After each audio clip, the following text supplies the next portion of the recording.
Rick, job done. Manchester United 3, Brighton 0, through to the next round of the Carabao Cup. Played for Brighton twice in quick succession. This one was a lot easier than the first. They made a lot of changes. We made a lot of changes. But one Mata shines. Van der Beek shines. The simplicity was just genius, wasn't it? Yeah, beautiful to watch. We played some good football at times. We started off really brightly. The first 15 minutes, they couldn't get the ball off us. The first 15 minutes today was the best 15 minutes of football that we've played yet this season. But then they grew into the game. Just interestingly about Brighton, they were in a relegation battle last season, and I'm watching that was nearly a reserve team, and they're still a good team, and they've still got good players. They won't be in a relegation fight this year. I'll be staggered if they are. No, they won't. You know, they were a good team on Saturday, and they still had a decent team out tonight. They grew into the game. But what I liked big time, and I spoke about it on Saturday, was the team shape. James plays like a proper winger. He's fifth. I bet they put the touch map up. People might think it's bad or it isn't important, but they've got loads of the ball. They had loads of the ball on Saturday, and I bet you Dan James's average position on the pitch is 15 yards deeper than Marcus Rashford's average position on the pitch. I watched it carefully tonight. 2 banks of 4. A lot might not realise it. We played 4-4-2 tonight. 1,000,000% we played 4-4-2. We had McTominay and Fred holding the fort in the middle. We had one Mata wide on the right. We had Dan James wide on the left. And Mata and James both play like proper wingers. They're both back, supporting the full back. If you think about, they had just as much of the ball tonight, but they didn't create the chances they created at weekend. Our team shape was better. And if you remember, after the game on Saturday, Ollie said our team shape's got to improve.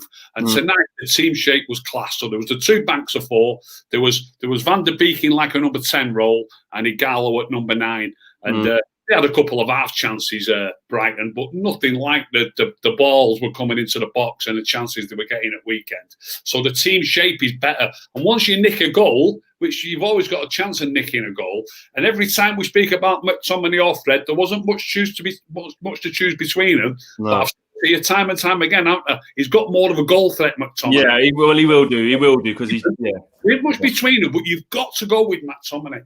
Yeah, I don't know. I think Fred. I think Fred is better than McTominay, but in them areas, like just as a holding midfielder, it's just not Scott McTominay's game. He's better off further up the pitch or box to box, trying to make things happen. I mean, look, you can't make things happen by yourself.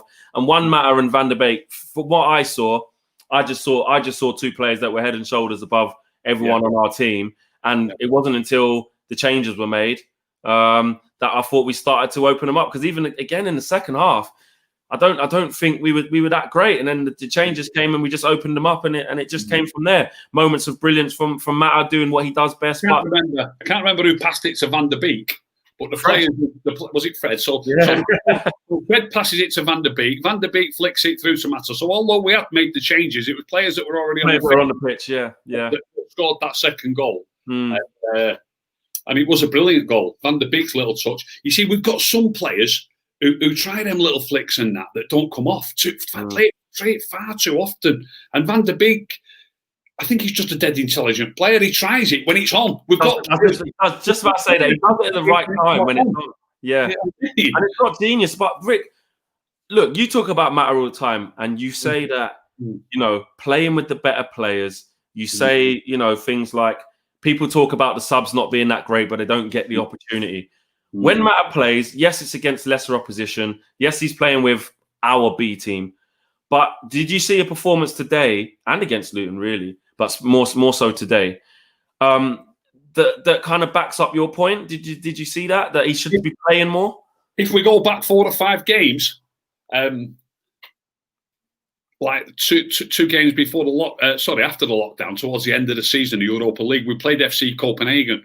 And FC Copenhagen are probably just about as good as Brighton's second team. There probably ain't much in it. They might not be as good. And in that game, we started with Greenwood, Marshall and Rashford. We didn't score. It was 0-0 after 90 minutes. One Mata comes on and makes a chance for Marshall straight away. We get a pen. Now, against Luton's reserves, and Luton's reserves are nowhere near as good as Copenhagen. Make no mistake about that. One thing, we're already winning anyway. It's not like we were drawing. And then Greenwood comes on and scores, and everybody's raving about it. You know what I mean? Mata did it when it mattered. He makes the chances. The different players. Mata can't score goals like Greenwood, although he scored a good goal tonight. He did Mata score a can't good score goal. goals like Greenwood scores, but Greenwood cannot play football like Juan Mata can play football. And we're Man United. We need to be playing football better. I've said it time and time and time again. And Juan Mata is still an absolute top quality player. I've just heard Darren Fletcher say exactly that, what a player Juan Mata is. And why he gets the disrespect. One of the things that people level at him, no pace. I remember him scoring against Wolves when he ran away from everybody. Yeah. Well, I bet you talk about pace. Yeah, and he's about 7 foot. He kicks, you know what I mean? He leaves somebody, doesn't he, and gets tripped up. He's got a brain. He knows when to put a bit of a burst in and when not. He's the top quality player. We need to play him more often. Even against Spurs at weekend. He won't play. I'll tell you what is going to happen at weekend. I've got a horrible feeling about something at weekend, Flex. I think Anthony Marshall might be left out. So a lot of people think. I've got to do with Gary Neville. I've just got this feeling that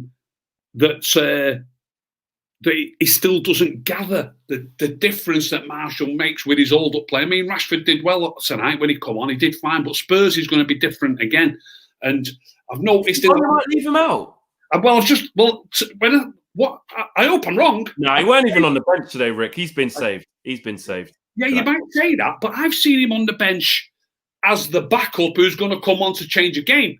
You know what I mean? He come on against Lask as the sub who's going to make the difference. But even before, because me and Mark were saying before the game, you never really see Martial. It's always Rashford who gets to go on the bench to come on. And Martial is the one who misses out in these type of games usually. Apart from Lask, because he did come on and score in that game. But I would be majorly shocked if he wasn't starting. I won't be shocked. You won't be shocked? I'll be desperately ill. I'll be desperately perturbed by our manager if it happens. That can't happen, Ricky. I've just got this feeling, as I always say to you, Flex, you can only play 11. You can only play 11. So what are you thinking he's thinking then? I'm thinking... Did you notice for the last... When he made changes that Van der Beek sort of played on the left for a bit? And Pogba played further forward. Yeah, and then Rashford went to 9. Yeah. Horrible feeling we might see Rashford at 9 and Van der Beek on the left. It was. But you know what? It's obviously going to be Greenwood under. I say obviously, unless he has a brainstorm and plays Juan Mata, but that's going to be between them two. Which unless he switches Rashford to the right and Marshall to the left, Van der Beek to the left, Marshall at 9. There is a few permutations. Yeah, I think there's more than I've thought it for a while. I think Marshall might miss out. Oh, would you say this is an interesting one? Then would you say that Van der Beek has to play against Spurs? We've been seeing how simple he keeps the game and how effective he can be. Yes, against lesser opposition. And we're kind of saying, look, he's fit and ready to go whilst we're waiting for Pogba to catch form. Okay, Bruno had the goal involvement, so he's always going to be there. Do you think he should play, should start somewhere? And maybe if that is at the expense of your guy, Martial? He can't really play, for me, in Marshall's. He can't play in Marshall's position. He can't play centre. And he could play Rashford in that position and switch into the left. Like he played a little bit on the left towards the end. But look, I've said this on the show numerous times. His best position is where Bruno's playing. And I've said since day one, this is going to cause problems. It is, yeah. 99% of people, I'll tell you what, the percentage is probably just going down a little bit now. 98% of people will be on me saying you can't drop Bruno. He keeps it more simple. He plays like I want him to play. When Bruno plays like that, I like Bruno in a big way. Yeah, you did say that before, yeah. He plays it too difficult at times when it doesn't need to be difficult. I might be wrong, but I can't remember a difficult ball that Van der Beek played tonight. And we've played the best we've played so. I don't know who we played against. We played the best we've played so far this season. Yeah, especially when we started in the first half. I didn't feel that. Before the goal happened, I thought it was dross. 15 minutes, I thought we played great. I don't know. I thought we moved it too slow. We didn't really create anything apart from the Igala around the keeper, which again was Brandon Williams into Mata. Brilliant from Mata again. Sets in. I think it was Mata into Igala, wasn't it? It was Mata. Yeah. So, but other than that, I thought it was pretty dead. But this begs the question, Rick. You talk about Bruno there, left out of the team completely. Martial left out of the team completely, ready for maybe some. Do you know what I mean? And also, you see him. I saw Pogba come on further forward, and it was nice to see him getting on the end of a header. Just even though it went wide, just seeing him arriving in that position. But then I thought, this is only because we've got Fred and McTominay actively on the pitch now, and Bruno's not there. So we're going to be back to square one again. I think it'll be Martial back in and Bruno back in because they were just not in the game. Do you know what I mean? Finish off, Rick. I don't even think I need to ask you this, actually. Who was your man of the match? Dan James. No, I'm joking. You had me. One matter.